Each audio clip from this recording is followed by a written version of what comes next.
ከጥቂት ደቂቃዎች በፊት ጌታቸው ረዳ ለጃዋር መሐመድ አጠር ያለች የጂኦፖለቲክስ ክራሽ ኮርስ ሰጥቶት ነበርና እኔም እንቅልፍ ለመተኛት ጋደም እንዳልኩ ዝም ብዬ ስክሮል ሳደርግ ነው ያየሁት።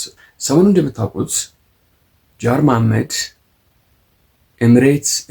ኤምሬትስ የሚል ኢትዮጵያ አፍሪካን እያተራመሰች መሆኗን የዓለም በጥባጭ አድርጎ ኢትዮጵያ ላይ የመጡ ጠላቶቿን አንድ ሳር እንኳን አንስታ እንዳትመክት ምክር ሲለግስና ኢትዮጵያን ኤክስፖዝ ሲያደርግ ተመልክተናል። የጃዋር መደበቂያው ምንድነው? አርኤስኤፍ የሚባለው ኃይል ንጹሃንን የገደለ ነው፣ እንደዚህ ያደረገ ነው ምናምን የሚል አሊጌሽኖች አሉ። ያ አሊጌሽን ከሰብአዊ መብት አንጻር ተቀባይነት የለውም። ስለዚህ ኢትዮጵያ ሁሉም ጠላቶቿ ሱዳኑን ሲሳተፉ ኢትዮጵያ እጇ እንደዚህ ጠምጥማ ትቀመጥና ትደብደብ የሚል ምክር ሲለግስ ነው ያየነው። ይሄ ስትራቴጂ አይደለም ይላል ጌታቸው ረዳ። በዋና ሀሳቧን በአንድ ሰንተንስ እንዴት አድርጎ እንደጠቀለላት ስሙ። States do not have the luxury of moral abstraction when core national interests are at stake. Moral posturing in such an environment may be emotionally satisfying, but it's not strategy. ይሄ የሞራል እንትን ጨዋታ የሰውን ኢሞሽን ፊድ ለማድረግ የራስን ኢሞሽን ፊድ ለማድረግ ከዛ ኋላ ራስን ቅዱስና ሰማዕት አድርገህ ሐውልት እንዲሰራልህ ልትጠቀምበት ትችላለህ። how about the national interest? የብሔራዊ ጥቅም ስነካ ሞራል ምናምን ጨዋታ የሚባለው እዛ ጋር ነው የሚያበቃው። የትኛው ሀገር ነው በሞራል ጨዋታ ውስጥ ገብቶ የሀገሩን ናሽናል ኢንተረስት ጊቭ አፕ ያደረገ? ጌታቸው ያለ ያለው ነው ወደ ዳትስ ለግዠሪ። ኦኬ የሱዳን ጉዳይ ባለፉት 6 ወራቶች ውስጥ ሱዳን ላይ ቢያንስ 10-20 ቪዲዮ ሰርቻለሁ ብዬ አምናለሁ። አሁንም ልድገመው። ዓለም አቀፍ ሚዲያ አልቡራን የሚባለውን ወታደራዊ ኃይል ፎር ሳም ሪዝን ለመደገፍ ተነስቷል። በማን ነው የሚደገፈው የሚል ልንገራችሁ።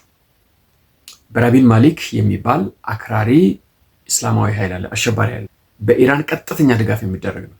በራቢን ማሊክ ምን ማለት መስላችሁ? የእስላም ጦር ፐርሺያን የዛን ጊዜ ፐርሺያ የሆነውን ኢራን ነፃ ሲያወጣ ከፍተኛ ተጋድሎ ያደረገ ወታደር ነው። በዛ ሲም የሚጠራ ነው። እሱ አንገት ከመቁረጥ ውጭ ሌላ ነገር ምንም የሚሰራው ነገር የለም ሱዳን ውስጥ። ለምሳሌ ኑቢያ አካባቢ ያሉ ክርስቲያኖችን አርዶ ጨርሷል። አንድ አትለኝም? ሱዳን ሽልድ የሚባል አለ። ሱዳን ሽልድ ደግሞ ከአይሳይስ ጋር ከአልቃይዳ ጋር የሚሰራ ኃይል ነው። በታርኪና በሳውዲ አረቢያ ነው የሚደገፈው። ይሄ ማለት ጥቁር የሚባል ጨፍጭፎ የጨረሰ ኃይል ነው ሱዳን ሽልድ። ጉግል አድርጉ፣ ማን ነው ከጀርባ የሚለውን ነገር በሙሉ ጉግል አድርጉ። ግብፅ ደግሞ ማን ይዛ መጣች? እዛ ውስጥ ህወሓትንና ሻዕቢያን ይዛ ገባች። ህወሓትና ሻዕቢያን ተረስታቸው ምንድን ነው? ኢትዮጵያን ማፍረስ አይደለም። አሁን ኢትዮጵያ ከየትኛው ጋር ብትቆም ነው ናሽናል ኢንተረስቷን ልታስጠብቅ የምትችለው? ሄዳ ከሻዕቢያ ጋር ብትቆም፣ ሄዳ ከህወሓት ጋር ብትቆም፣ ሄዳ ከግብፅ ጋር ብትቆም ነው ወይስ የኢትዮጵያ ናሽናል ኢንተረስት ሊደግፈኝ ይችላል ብሎ ከሚያስብ ኃይል ጋር ብትቆም ነው የሚያወጣት? በነገራችን ላይ ነገር ልንገራችሁ፣ የአልቡራን መንግስት የአልቡራን ጦር ሱዳን እስላማዊ ሪፐብሊክ ነው፣ በሸሪያ እንተዳደራለን በግልጽ ጽፎ ነው የተንቀሳቀሳሉ። ድብቅ አይደለም፣ በግልጽ የተቀመጠ ነገር ነው።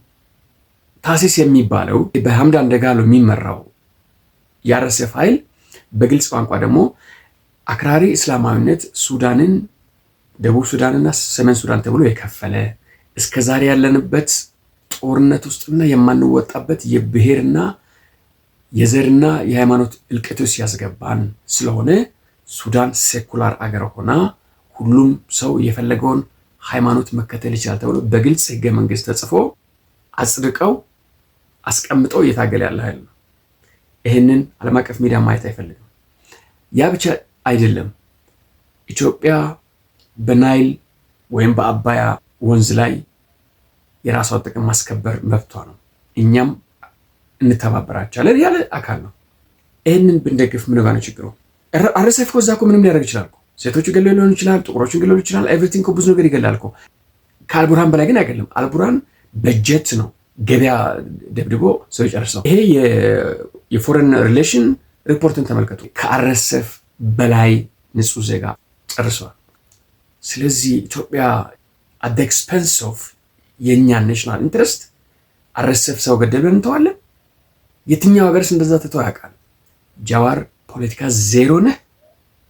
ካልሆነ ግን ጸረ ኢትዮጵያና አደገኛ መሰሪ ነህ። there is a word for that called treason። እኔ አንተን በተደጋጋሚ ጊዜ ከመሳይ መኮንን ከደረጃ ሀብተወልድ ከመሳሰለው መሀይማን ጋር መመደብ አልፈልግም። አትሊስት እንጥፍጣፊም ቢሆን ትንሽ ለኢትዮጵያ ታስባለህ ብዬ ነው የማስበው። ወደ ቀልብ የምትመለስ ከሆነ ጌታቸው ረዳ የሰጠህ ሌክቸር በጣም በቂ ነው። አንድም ቀን ፖለቲካል ሳይንስ ተምረህ ባታውቅ፣ አንድ መጽሐፍ አገላብጠህ ባታውቅ፣ ጌታቸው ረዳ የጻፋት እችኛዋ ብሪፍ የሆነችው አርቲክል ህይወትን ትቀይራለች መማር ከፈለክ።